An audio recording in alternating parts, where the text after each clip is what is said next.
I think he's brother love. He love other men. Diddy's lawyer has exposed how much of a threat. Oh my.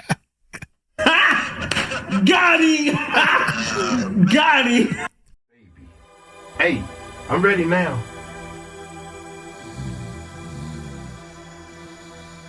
Wake up! Somebody's setting your blood. Somebody's setting your blood.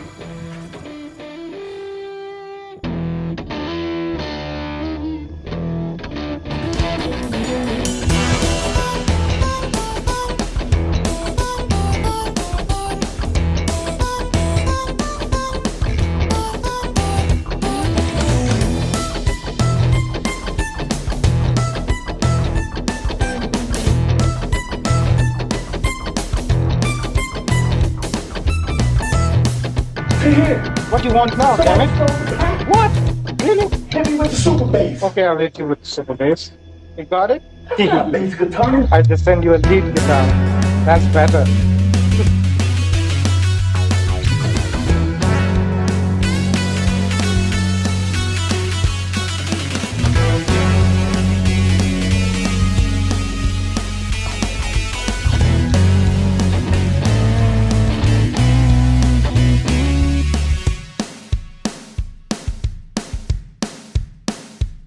What is up, YouTube? How y'all doing? Yeah. Check it out, man. Without a doubt, Diddy lawyer exposes the dark side of Diddy's life in prison. Diddy is done. Everybody's saying that Diddy is done. Diddy is done. He got a backup plan done. When I say Lil Rod and all the other 80 cases plus, then somebody in my comment section said, yeah, Uncle Mike, it's more than 80 cases that he has. But he's not Diddy's lawyer. He said it himself. So Diddy's lawyer exposes the dark side. So my man is talking to him already. It's cold. It's getting cold in here. I'm going to have to turn the dag on. I got the fan on, not the AC. Y'all hit that subscribe button. Hit that bell. Let's check it out. And I know you can't disclose specific conversations because you represent Diddy, but can you give us don't a represent sense no Diddy. His of daughter the does. fear factor here on his part? Because they did attempt to shank him already. He knows he's a target. Everybody's getting their laughs on, but we'll get the last laugh.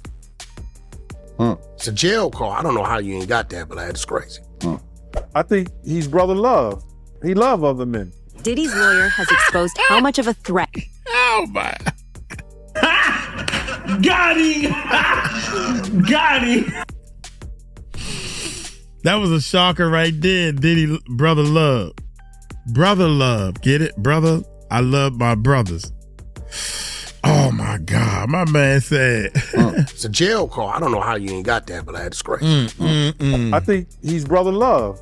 He love other men. Diddy's lawyer has exposed how much of a threat there is to Diddy's life in prison.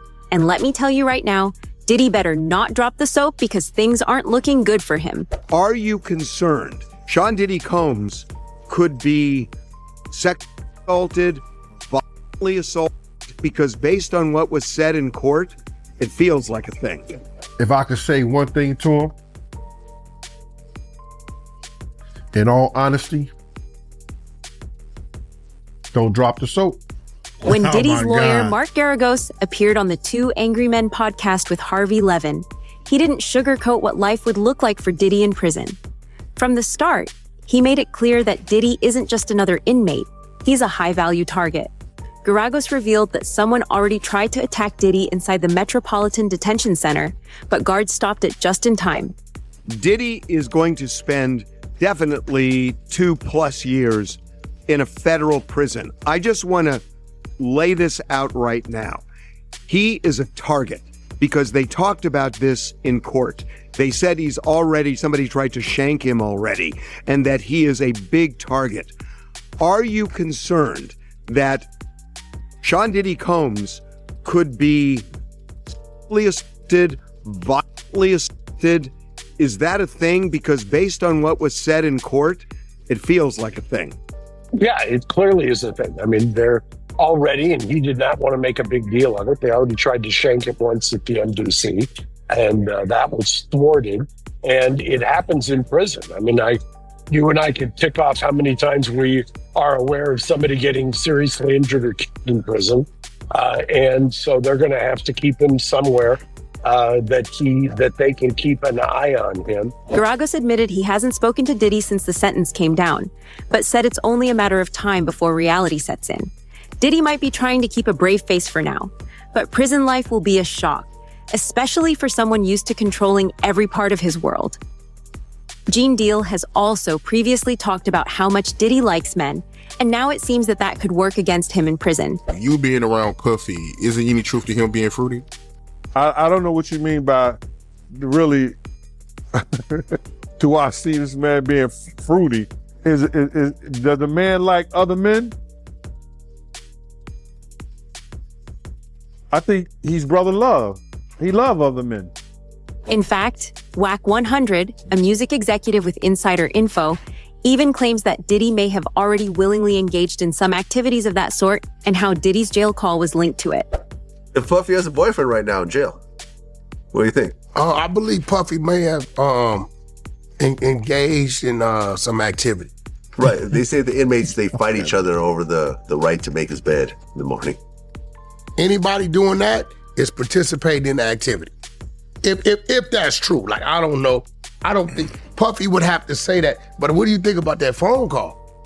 Which one? With him and his son. Nah, I didn't hear it. What? You didn't? Come on. Nah, I didn't hear it. Damn, Whack. You whack. Everybody know that was AI. That phone call wasn't real. Who don't know? We all alert. My people, my subscribers, we allergic to jail. Who don't know that all all calls coming from jail is being recorded? They tell everybody this phone call is being recorded. That joint was, oh my God, are you serious? That was AI, wacky. Puffy would have to say that. But what do you think about that phone call? What? Which phone one? Call? With him and his son. Nah, I didn't hear it. What? You didn't? Come on. Nah, I didn't hear it. But which phone call? Who does your research for you? Just you? No. I got Oh an my assistant. God. Yeah, you need to talk to him. Okay. The prison called him and his son when he's talking about Vlad is is pulling Jay-Z them. getting back to you, not responding. Then he said, okay. Everybody out there Vlad. quiet all of a sudden, huh? He said, yeah, he said, don't worry about it. He said, yo, such and such want to know what to do about his car note. He told him, yo, man, tell him to go host a show or something. Don't he see what I'm dealing with? He said, but everybody's getting their laughs on, but we'll get the last laugh. It's a jail call. I don't know how you ain't got that, but that's crazy. For reference, this is the jail call he's talking about. What up? How you listening? Do not entertain none of this nonsense and nothing over the phone. Alright? I'm gonna need you to get rid of all the leftover pizza boxes. The what? All the boxes left over from the pizza. All the boxes. Make sure you recycle the plastic like we talked about. Yeah. Jay reach out yet? Nah, Bob. He ghosting. I just want to do it. These things tweet now because I'm in here. It's all good. You about to get out on bail. Everybody out there quiet as a month. Yeah. Yeah, Zach. We gonna let them have their little fun, but I'm still gonna have the last laugh. About all these lawsuits though, Pop. Ain't none of them getting shit. I ain't worth nothing. Ain't got shit in my name anyway. Don't even worry about it. But some money hungry. One detail that caught everyone off guard was that Diddy had apparently scheduled a public speech for the Monday after his sentencing, almost as if he expected to walk out of court. Even Harvey Levin was stunned by that, calling it out as completely tone-deaf. It suggested Diddy and his team might have been in denial about what was coming. Behind the scenes, things weren't smooth either. Geragos hinted that Diddy's legal team was messy. Too many lawyers, too many strategies, not enough direction. He tried to keep things focused, but it was clear this wasn't their strongest showing. And I know you can't disclose specific conversations because you represent Diddy, but can you give us a sense of the fear factor here on his part? Because They did attempt to shank him already. He knows he's a target. Now he knows that he faces upwards of 2 years, with credit and all. But is he freaked out? Well, I haven't talked to him since the sentence. I know in talking to him for innumerable times that, I would not say he's operating from a place of fear, although he was during the trial, as all defendants are, fearful. Nobody goes into a trial. Anybody who tells you they're not afraid when they're in trial is just lying through their teeth. But I think post-trial, he's acquitted himself well and was preparing himself for this. Obviously, I've got a lot to say about the sentence, but in terms of the fear factor, I think it's going to set in. I think over the next week, you're going to see him make some moves. And when I say make some moves, there's things you can do to try to figure out where and what you should do in terms of housing. So the judge gave him 50 months. And 5-0. And where he served 13, and when you look at the 15% credit, it's going to be 2 years and change that he's going to actually have to serve. I got to ask you something about something that happened in court today. And we talked a lot about this on the live stream. And I couldn't believe my ears that Diddy booked a speech for Monday. When I heard that, I thought, when the prosecution said hubris, it's like, oh yeah, the judge is going to let me out. It's no big deal. It was shocking to me that he would do something like that. It just seemed as tone deaf as just about anything I've heard in a long, long time. It's interesting. There's been a lot of things, and obviously because I'm involved, I don't want to second guess. I don't want to lay blame. I might do that next week. But a lot of times you find that people in these situations, and high-profile people, make decisions that aren't the best. And I think amongst them, I know that they tried to clean it up in courtroom afterwards. Who knows the real backstory here? All I know is that I think he is earnest, he being Sean, about wanting to better himself. I think the prosecution's kind of gambit, if you will, by asking for 135 months, basically just, between 11 and 12 years. But Mark Garagos, the man Diddy paid to defend him, is the only one who's really of the opinion that Diddy genuinely wants to better himself. People who have been calling out his alleged crimes for years, such as Jaguar Wright, are still talking about the people he's used and dumped and urging them to come forward. In particular, she has recently brought up the story of a man who got inappropriately treated by Diddy, and she claims she has proof of it. You see that seal? Yeah, we see it. Yeah. Port of Wayne County.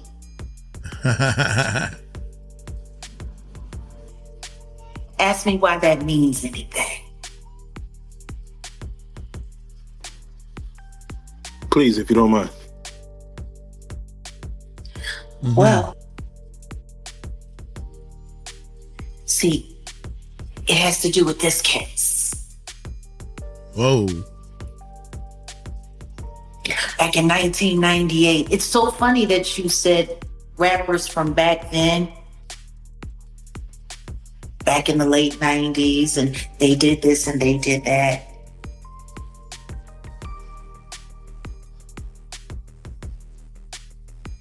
It's funny. 2 different names, same case file. Nobody bothered to pay attention. This was filed on May 2nd, 1998.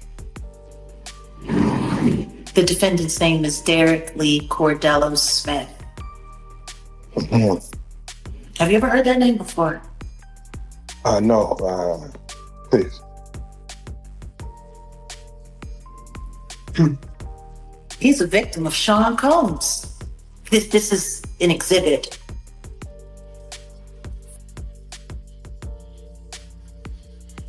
Commitment of sentence to the Corrections Department for offense of criminal sexual conduct, 3rd degree,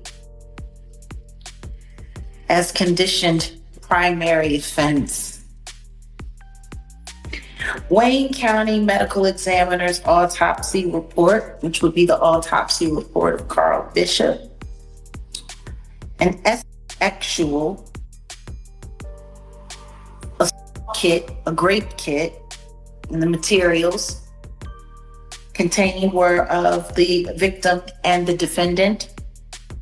The incident report identifying Sean Combs as the suspect.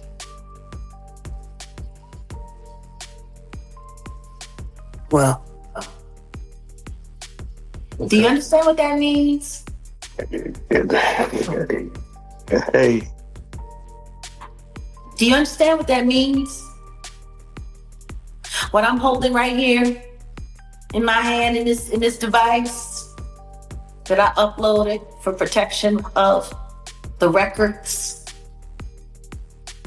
See, while everybody was busy watching that sham of whatever that was supposed to be to make people think that guy actually was finally handled up on in some way, shape, or form, God was busy making sure that these very real findings came to me.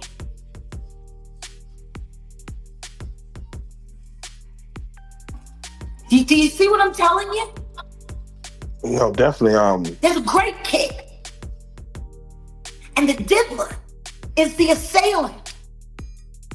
His DNA found inside a man. If this case ever comes out, the diddler may well be finished. But there is a question now on everyone's lips. After Diddy's 50-month sentence came down, is there a chance Diddy will appeal? Here's what his lawyer had to say. The appeal seems off the... Are they even going to bother appealing this? Oh, I think it's way too early to make that determination. I mean, you have to let it sit in.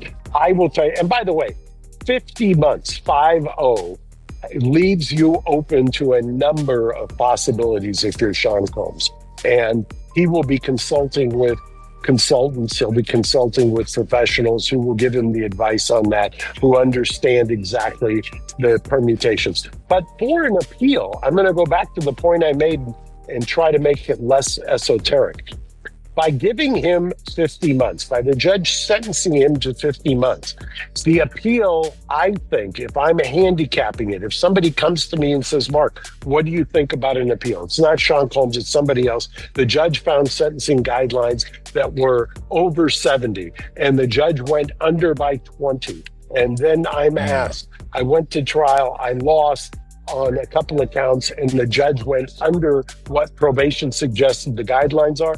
I would tell you that an appeal is incredibly, it's always a heavy lift. It just becomes a Herculean lift because of the way the judge did it. And by the way, I've said this a couple of times. This is not a judge who this job was a upgrade. He took a massive pay cut. He was an accomplished litigator. He has a pedigree that most law students would envy, and he's a very, very brilliant man.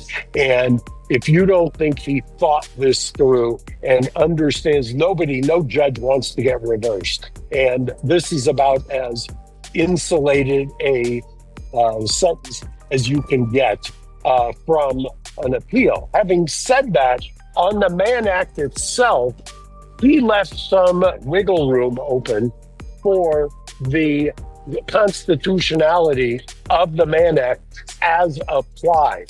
That's a separate grounds for appeal than the sentence itself. As far as the sentence itself, I just think that's a lift. That's a bridge too far. As for Diddy's next steps, Garagos said the focus now shifts to survival, not courtroom strategy. High-profile inmates usually bring in prison consultants, people who've lived inside the system and know how to keep clients safe. He said he talks to these consultants almost daily, describing them as essentials. They help with everything from understanding inmate hierarchy to influencing where someone ends up being sent. According to Garagos, Diddy's team is already working to secure a safer placement, probably at a low-security camp, the kind of facility where inmates get small freedoms, but face instant transfer if they step out of line. These are far from luxury resorts, but compared to federal prisons, they're a safer bet. It's a very hard discussion that criminal defense lawyers have to have weekly, if not more often. So you talk to these prison consultants all the time. What would they say to a high-profile person like this about avoiding other violent assaults? There's all kinds of things the first and foremost is, where do you get designated? That I can't emphasize enough, that before you do anything in terms of preparing yourself, you have got to take your best shot at designation. Now, you have some control over that. And when I say you, I'm talking about kind of the royal we, meaning the court.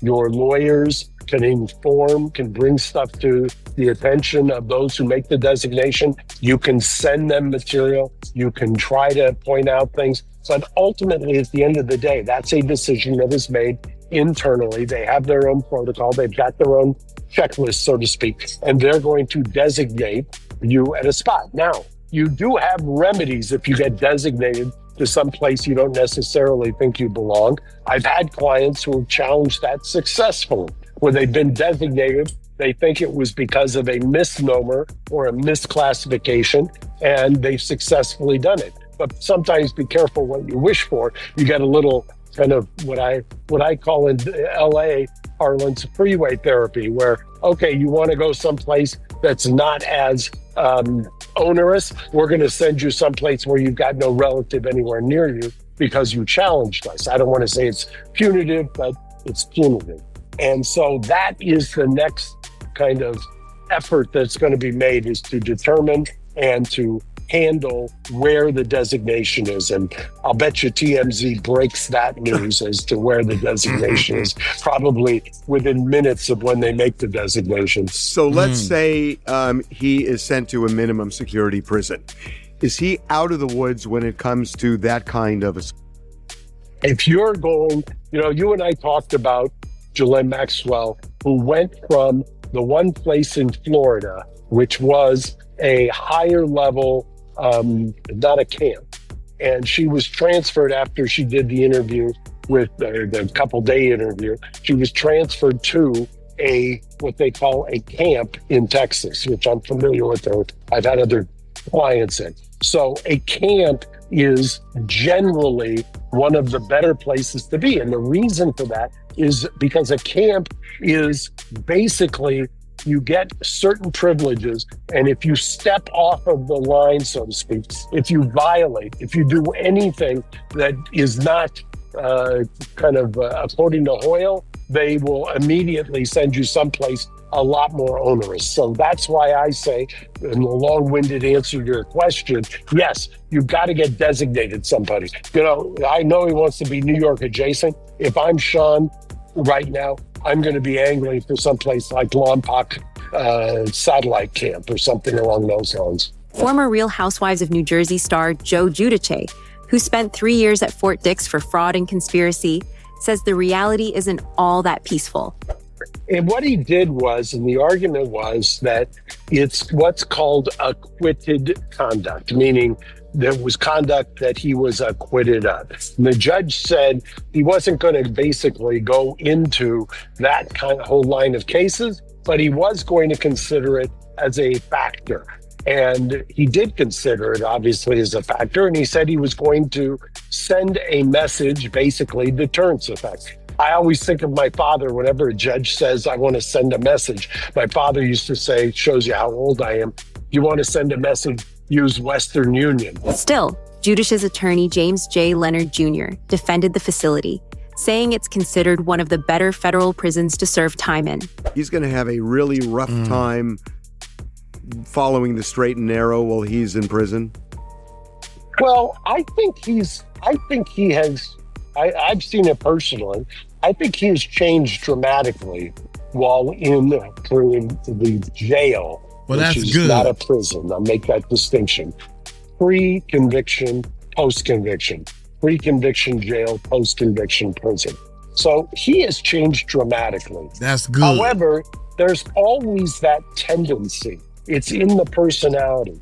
I mean, you're 55 years old like Sean, you're 60 some odd like me, 70 some odd like you. It's very hard to change old habits. And the judge kind of said that in as much today in a different context, but it holds true everywhere. You're going to have to fight against that urge. You're going to have to fight against it. Sean said something that I thought in his statement was that it was humbling. And clearly it is humbling. And I will tell you, Harvey, and you've seen it with a lot of the people that you followed over the years, there's various avenues that you can take. There's various decisions you make when you're in custody. And I always tout the Menendez brothers as making good decisions. There are others that I've had who've made incredibly bad decisions. I'm always hopeful that somebody makes the good ones. Yeah. That's likely why Diddy was so keen on Fort Dix. It could mean less time behind bars if he qualifies for RDAP, but Judge Aaron Subramanian, the same judge who sentenced Diddy, denied his request to be sent specifically to Fort Dix. The judge said he'd only recommend a prison in the geographic location of the defense's choosing, not a particular facility. Still, he did agree to recommend keeping Diddy as close as possible to the New York metropolitan area. So for now, Diddy's dream of Fort Dix is up in the air. The final call lies with the Bureau of Prisons, not the judge. If approved, Diddy could end up in a relatively calm environment with family access and time off opportunities. But if denied, he might face a much tougher environment, one with fewer perks, more isolation, and no shot at early release. Even after Diddy finishes his prison sentence, life won't exactly return to normal. According to court documents, once he's released, he'll be under supervised release for 5 years, meaning every move he makes will be watched closely. During that time, Diddy will have to check in regularly with a probation officer, take drug tests within 15 days of getting out, and continue to be tested occasionally afterward. The court also ordered him to attend a full lineup of programs: outpatient treatment, mental health counseling, and even domestic violence classes, all mandatory. His probation officer will also have the right to show up unannounced, whether at Diddy's home or wherever he's staying. And it doesn't stop there. Diddy must live at a location approved by the probation department, and if there's reasonable suspicion he's breaking any rules, officials can search his house, car, phone, or computer on the spot. This is likely because he not only has a history of intimidating and burying people who witnessed his crimes, but he was also found to be doing that very thing in this trial. Disgraced music mogul Sean Diddy Combs is facing more scrutiny. Federal prosecutors have accused Combs of witness tampering from behind bars. He's in jail. The prosecution filed another motion on Friday urging the judge to not grant bail to the hip-hop star. They say he deployed a, quote, relentless effort to contact potential witnesses, including victims of his abuse, who could provide powerful testimony against him.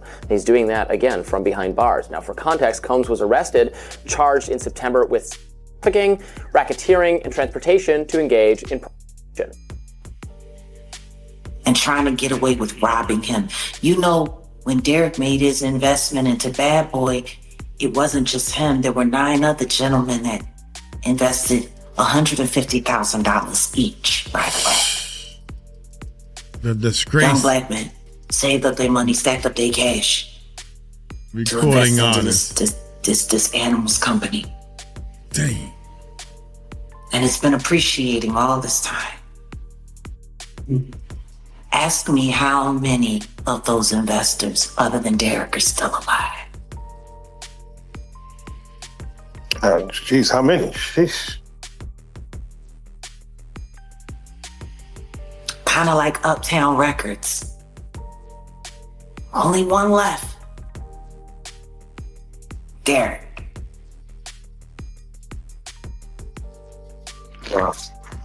Wow. And for him to apologize for it would mean that he would have to admit that it happened. And then that means there may be other Dereks out there. And I'm not saying at the level of that, but Yeah. Yeah. Like, say you're sorry. it doesn't bode well. Say you're sorry. to somebody who was without a doubt your victim. The restrictions go even further. The founder of Bad Boy Records, once known for luxury jets, private islands, and all-night parties, will no longer be allowed anywhere near guns, ammunition, or any kind of weapon. He also has to work at least 30 hours a week, though it's unclear what kind of work he'll be doing once he's out. And perhaps the most isolating rule of all is that Diddy is forbidden from contacting anyone involved in criminal activity. That includes people who might have once been part of his inner circle. So even if he gets the lighter environment of Fort Dix and earns an early release, his freedom will come with strings attached, constant supervision, random searches, therapy sessions, and a completely different lifestyle from the one he's known for decades. For someone who built an empire on control, power, and image, Diddy's next few years will be defined by the one thing he's never had to live with before: strict control over him. Do you think he can survive this? Let us know in the comments. Of course he can survive it. Anybody can survive jail. But I'm thinking that Diddy needs to do more time, because as we speak right now, he trying to appeal. Man, they did me wrong. Pointing the finger at everybody but himself. Yeah, you stood up and said what you thought the judge wanted to hear. I'm sorry that I ever hurt Cassie. I didn't realize I was hurting her. You kicking and punching a dude, leaving bruises on this girl's body. Even your lawyer said you was a violent man, or whatever word he said.